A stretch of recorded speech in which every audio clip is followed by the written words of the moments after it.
What is going on, guys? Welcome back to the Dispatch, episode number 17.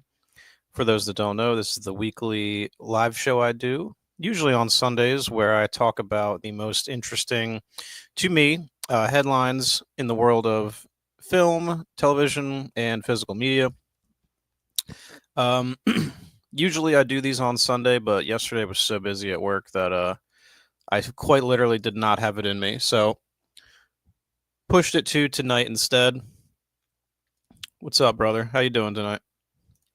Um, and with that being said, let's just jump right into it because we do have a few things to talk about tonight. Decent amount of news. So this first article here, Jenna Ortega and Robert De Niro will star in Shutout with David O. Russell set to direct.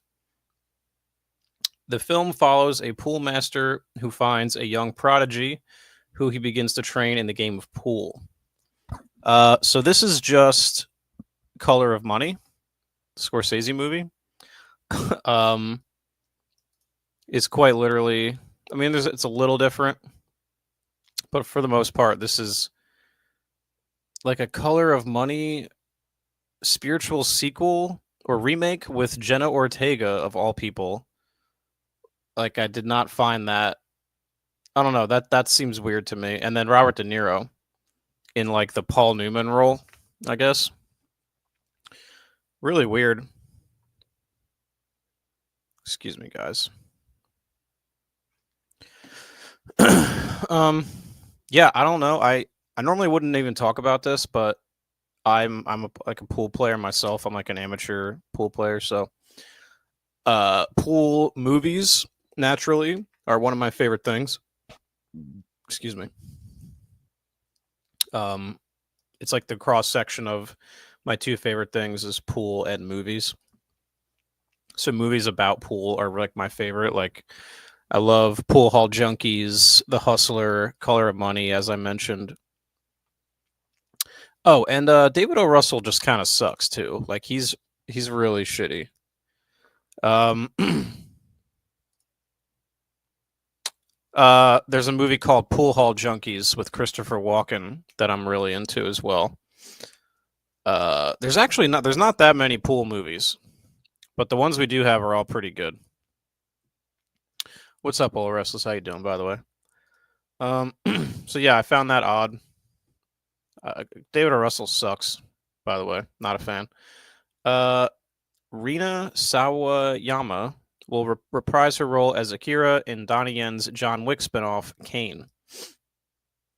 So this is really cool because in John Wick 4, there's like the movie is John Wick 4 is so sick because there's literally an entire plot line in that movie where spoilers for John Wick 4, but this guy played by Donnie Yen, Kane, kills her dad, and then it basically is setting up setting up this exact movie, but I guess it remained to be seen at the time whether it would actually happen, but basically just setting up an entire movie where she's going to go after him for revenge.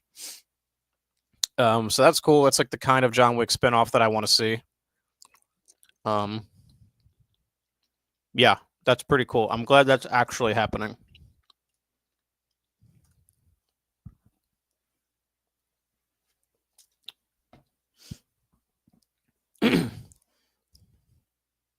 I thought this was a neat little headline. Final Destination Bloodlines broke the world record for the oldest person ever on fire on camera. Yvette Ferguson, a 71-year-old stunt performer, came out of retirement to do the scene. And I guess this is a snippet of it right here. Yeah, pretty funny. Not really much to say about that, I guess. I just thought it was a funny headline. Yeah, I haven't seen the movie yet, but hopefully the scene is just as cool as this little fact is. Good for her. Still killing it. So we got our first look at the film adaptation of Stephen King's The Long Walk. Oh, you mean Final Destination? Yeah, I'm going this Thursday, I think. I'm definitely trying to see that. Starring Cooper Hoffman, David Johnson, Ben Wang, and Mark Hamill. It's a pretty sick cast. I like Cooper Hoffman, definitely like David Johnson, and it's based on a short story, I think, or a novella. Follows a contest where 100 young men have to walk without stopping and are killed if they pause for too long.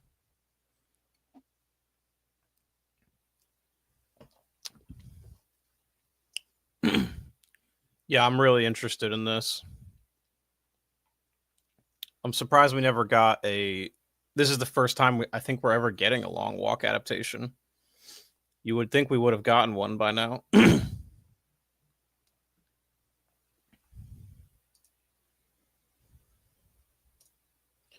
And we did get a trailer. Oh wait, no. Yeah, so I'm not watching the trailer. I want to see this without any trailers. But this poster is like basically the cover of the original book, which is kind of cool. Like they got it like perfect. So that's pretty sick. I like when they pay homage to the old art. The old art's always the best, especially with King books. I try to prioritize those if I can.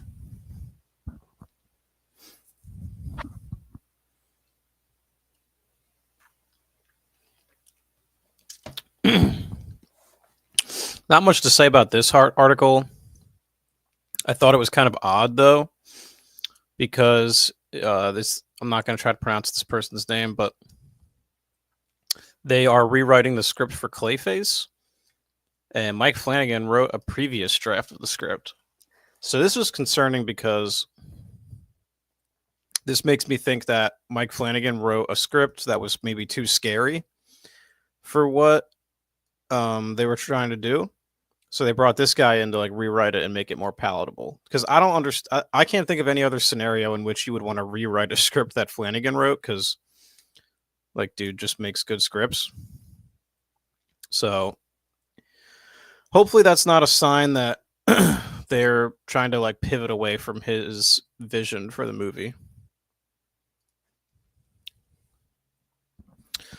We got our first trailer for the last Conjuring movie, The Conjuring Last Rites, in theaters September 5th.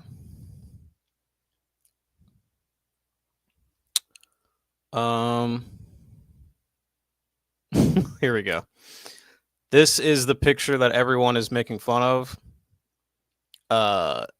Yeah, this looks really bad.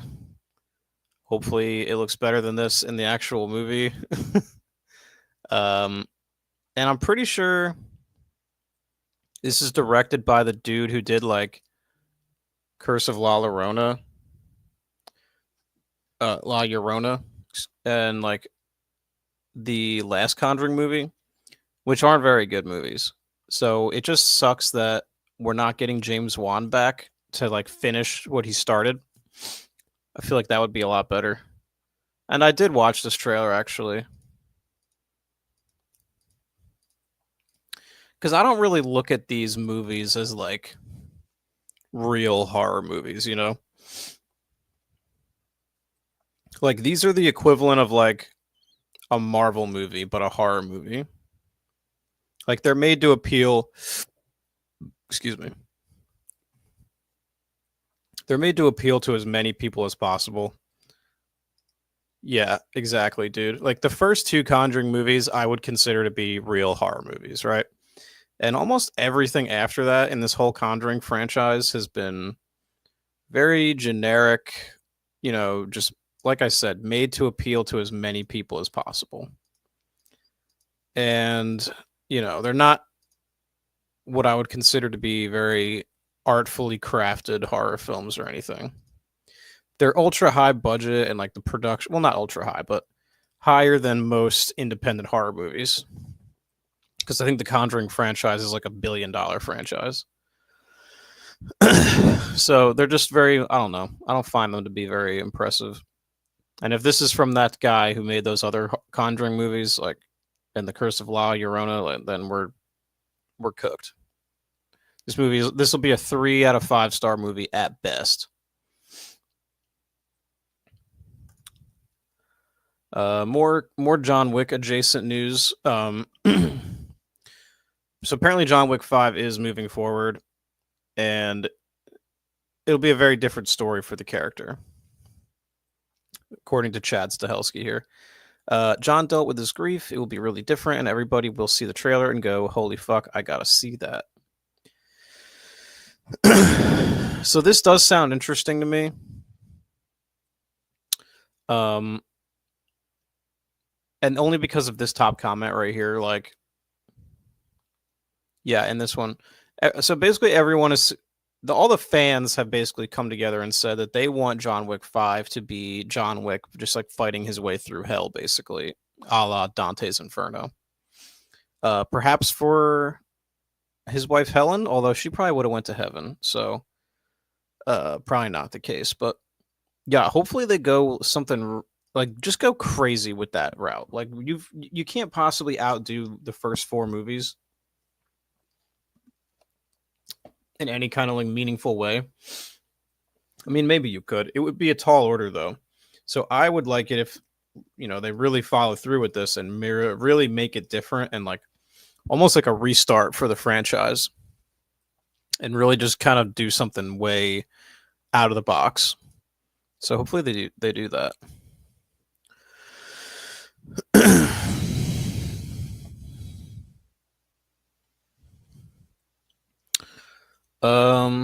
Let's see. Oh yeah, so we got a new poster for 28 Years Later. So I had never seen 28 Days or Weeks Later up until about a week ago.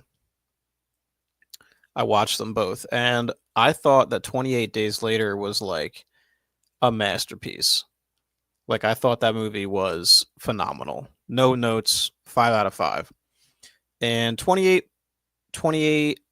months later, or 28 weeks later? Yeah, 28 weeks later, I did not like as much, but I still thought it was very good. I'll take anything over like the floating head kind of style posters. Like, this is cool to me. Like, I like all the skulls and everything, and I think this is actually something in the movie, so I think it's cool. So I am now exponentially more excited for this movie, having seen the first 2. I'm really excited now.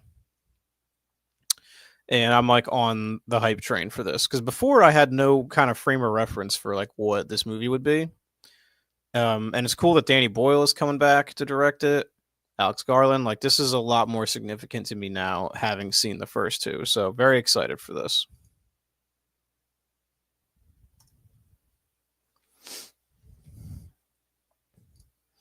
Fuck yeah, he did.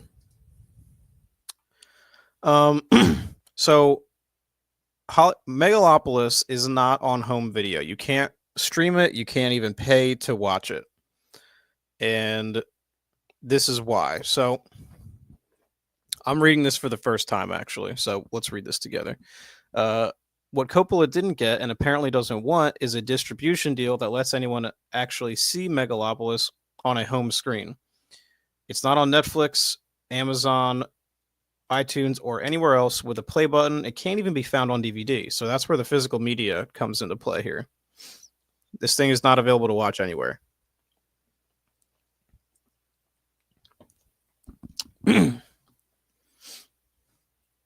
So for all the hosannas recently lavished on it, Megalopolis has become the most celebrated invisible movie of the year.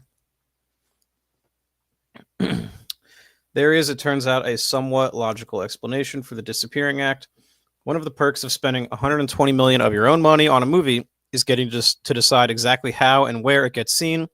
And according to sources close to Coppola, the last thing, I can't see what that last word is.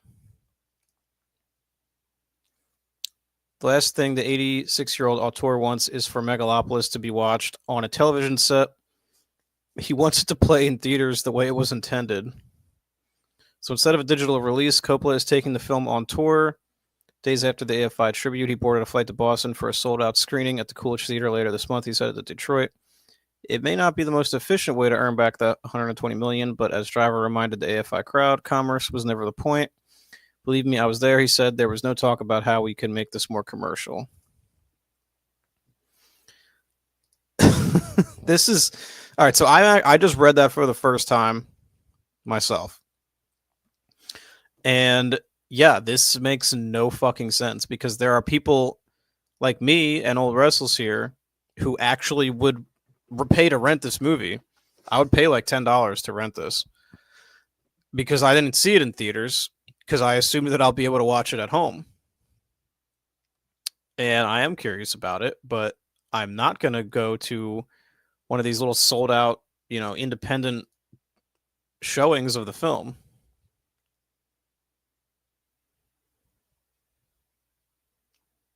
Yeah, I mean it's weird. It's really fucking weird, and it's not a good way to make your money back because you could do both. There's no reason why you couldn't just do both.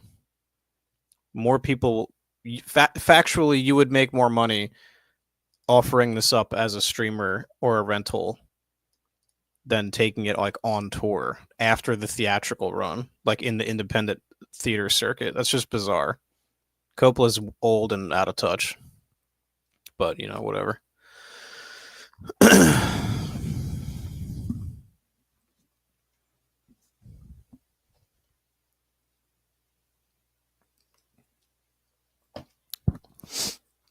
So this is just some updates for some future Warner Brothers films.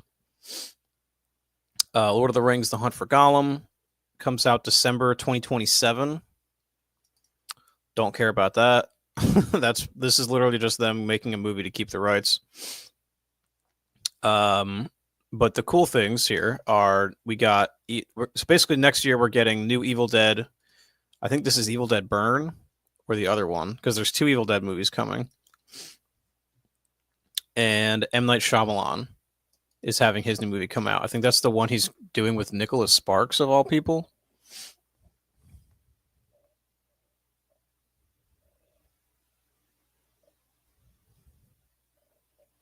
Sorry. Yeah, so that's a weird collaboration. M. Night Shyamalan and Nicholas Sparks. Very curious about how that'll come out. And yeah, I'm excited for the new Evil Dead movie. So these are just some updates, some new Warner Brothers films that are coming out.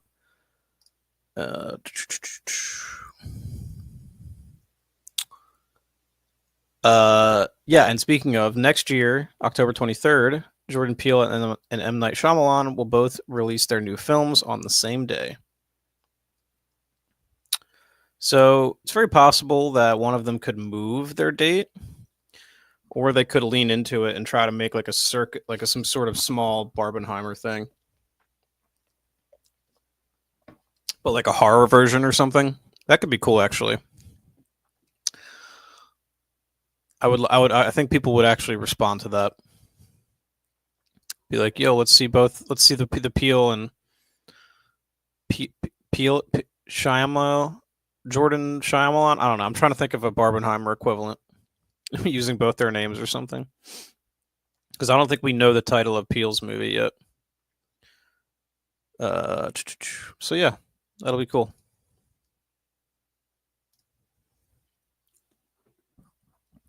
So that Coyote versus Acme movie that was initially shelved by Warner Brothers as a tax write-off is now set to come to Cannes, where I'm assuming it'll get shown at Cannes and then it gets distribution offers from like being on the Cannes market. I think that's how that works. Are you like anti Shyamalan then? Or are you like not a fan anymore? What's your stance on him? Because I think mostly his movies are bad anymore. Like I didn't like Trap at all. Thought it was too stupid. Knock at the Cabin was pretty forgettable. Yeah, I don't know.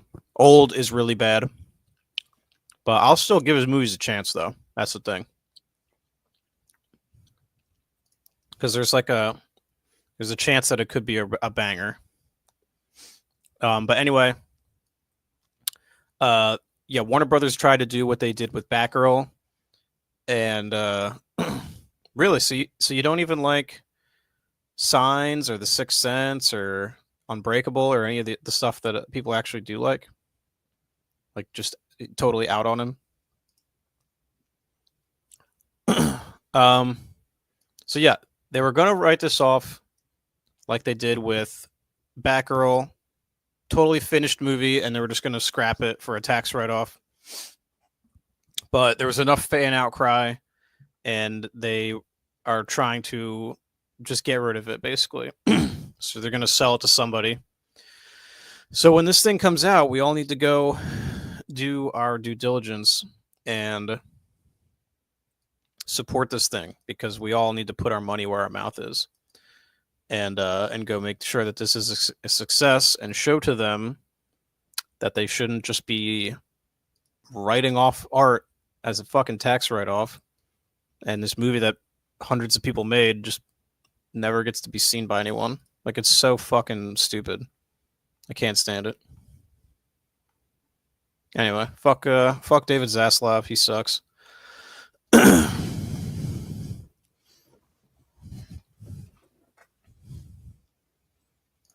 Unbreakable was good, but Sixth Sense was spoiled for me, so I didn't get to enjoy it that way. Yeah, that sucks. Excuse me.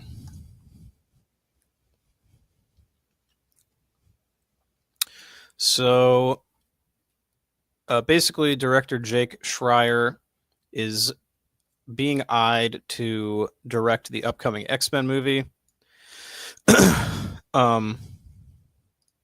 Eli, what's up, dude? Good to see you, man. Thanks for stopping by.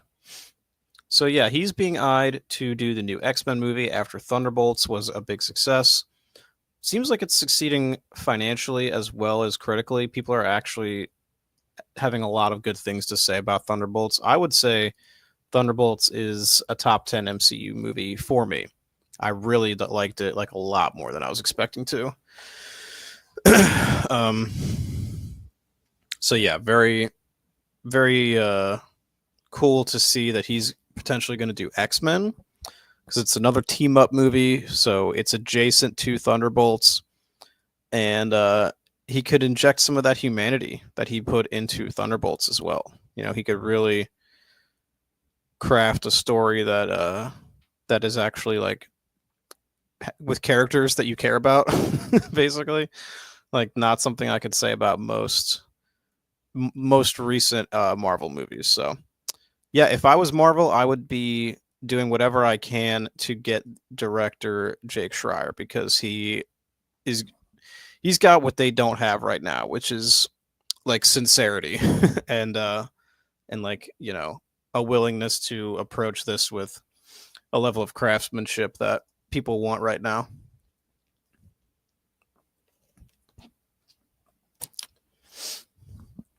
I'm probably the only person who's excited for this. Maybe there's more of you out there, but so that we had been hearing about a Return to Silent Hill, which is a sequel to the 2006 movie that brings back director Christoph Gans, who I just recently did a video about. Actually, I did a video about the original Silent Hill movie. That's like almost an hour long. Really proud of that video, so go check it out if you're interested. But basically, we're getting a sequel from the same director, and this thing was filmed like a while back, like almost 2 years ago, I think. And it had just been kind of floating around in limbo, and then it looks like Cineverse is distributing it.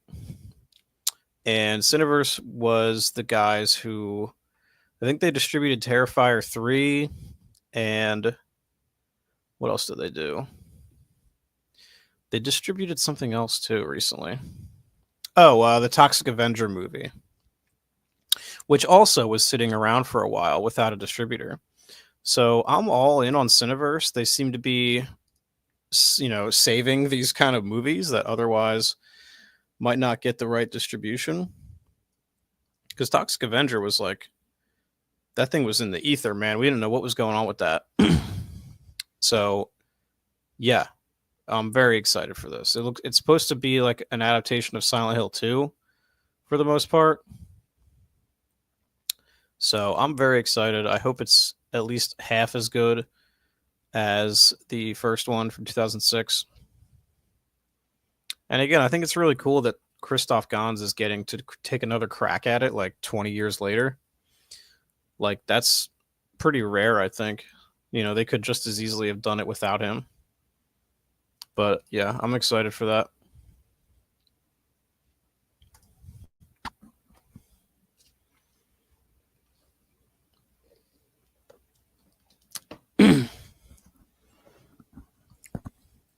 So, Black Mirror Bandersnatch is being removed from Netflix on Monday, which is today. And this is a problem because it doesn't have physical media. And it's an interactive thing. So it's like you get to make decisions in this. It's like a choose your own adventure, but a movie. So yeah, this is going to now become like lost media, basically. This is going to be a thing that has, nowhere. I mean, it can be, you can probably, pirate this or whatever. But yeah, this is just going to be a thing that used to exist and now is just kind of floating around in the ether. That doesn't have like a place you can watch it anymore. So, and I feel like you could do this on physical media. Like you could make a Blu-ray with all the options and stuff. I've never actually watched this before. I thought it would be weird. I'm not sure how I felt about it, like a choose your own adventure movie. Because I'm someone who would want to make sure I'm seeing every possible outcome. That's how I used to do it with those Goosebumps books. So I would be like watching this like 3 times to get the full experience or whatever. Or maybe not. Maybe you only have to watch it like twice or something like that. I don't know how it works, but can't watch it now because it's gone. But maybe they'll put this on a DVD or something. Probably not though, because I don't think Black Mirror has any physical media releases. But that's Netflix for you. So if you haven't watched this by now, hopefully you did if you wanted to, because you cannot watch it anymore.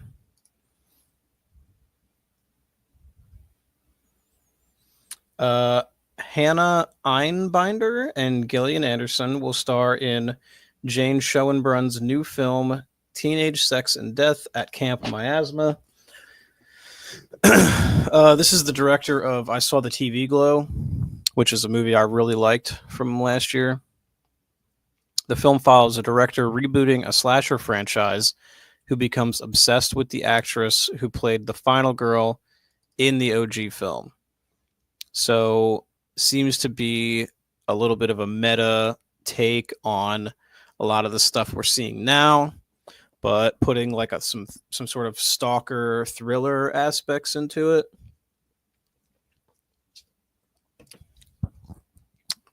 I'm very excited for this. I thought that I Saw the TV Glow was great. And I think this premise is awesome. I think if you saw I Saw the TV Glow and the cool things that the director does as far as like recreating what those 90s TV shows used to look like, I think that if she takes that same approach with like someone rebooting a slasher franchise, like how often do we see that? We see that all the time, right? So we should all have an idea in our head as to what this could look like, and I think it'll be very accurate. I think she'll really kill it. I'm assuming Gillian Anderson will be the one playing the final girl, because she's a little older. And then I guess Hannah Einbinder is the director rebooting it, and she becomes obsessed with her. And maybe it'll be like a what's that movie? Single White Female or something, like where she's like stalking her or something like that. So I'm excited. I think this will be really cool.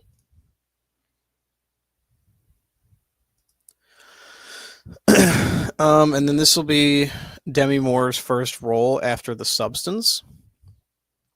She's co-starring with Coleman Domingo, Roger Ross Williams' Strange Arrivals, inspired by the true story of Betty and Barney Hill, an interracial couple who, in 1961, became the first reported case of an alien abduction. So, yeah, I don't know about this true story, but I'm really excited to see what Demi Moore does next following The Substance. I love that she is picking something like this. This seems to be a new lane for her, like the beginning of like a new era for her, which is really cool to see, honestly. So I'm really grateful for The Substance giving us this kind of resurgence in her career. I don't know, man. That's a tall order. Demi still looks good all these years later. And I like Coleman Domingo as well a lot. He was great in Sing Sing. So they both had great years last year, actually. So, yeah, I'm super excited. I think that'll be cool to see. And then we got one more movie to talk about that's coming. A24 film, The Peasant, new revenge action thriller directed by and starring Dev Patel. So it looks like Dev is just kind of running back the Monkey Man thing. Film follows a shepherd in the 1300s who embarks on a rage-fueled campaign against a group of mercenary knights who ransacked his community. So that sounds sick. I mean, it's not a story we've not seen before. Like it seems like we're getting a lot of revenge thrillers lately. Don't agree with that.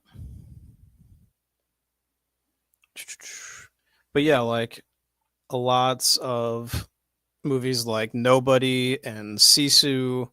Obviously, John Wick is the big one, right? And Monkey Man is a revenge tale. So, Monkey Man was good. So I'm excited to see more from Dev Patel. I think it's cool that he's going to get to direct some more, which is always fun. So yeah, I don't know. Not sure if I would be more or less excited if he just did something drastically different. But yeah, maybe this will just be a banger. Who knows? All right, guys. So that's it for today. That's all the news we have for you. Yeah, appreciate you guys stopping by. Sorry, this was a pretty low energy stream. I'm still super tired from work yesterday. I'm in the food service industry, and Mother's Day is insane for us. So I was like depleted. Pulled a solid 12-hour shift. Really didn't get to take many breaks. Old Restless, it'll probably be in the very end of the month. So probably May. Let me pull up my calendar here. It'll probably be May 29th, honestly. Yeah, it'll probably be the end of this month. Like the very end. And it should be the folk horror show. So me and Tyler are going to watch 5 folk horror films and then discuss them. So, which reminds me that I need to get to watching those films. So, all right, guys. Yeah, sorry about the low energy. I'm still super exhausted, but hopefully you enjoyed it, and I will see you guys in the next one. So, with that being said,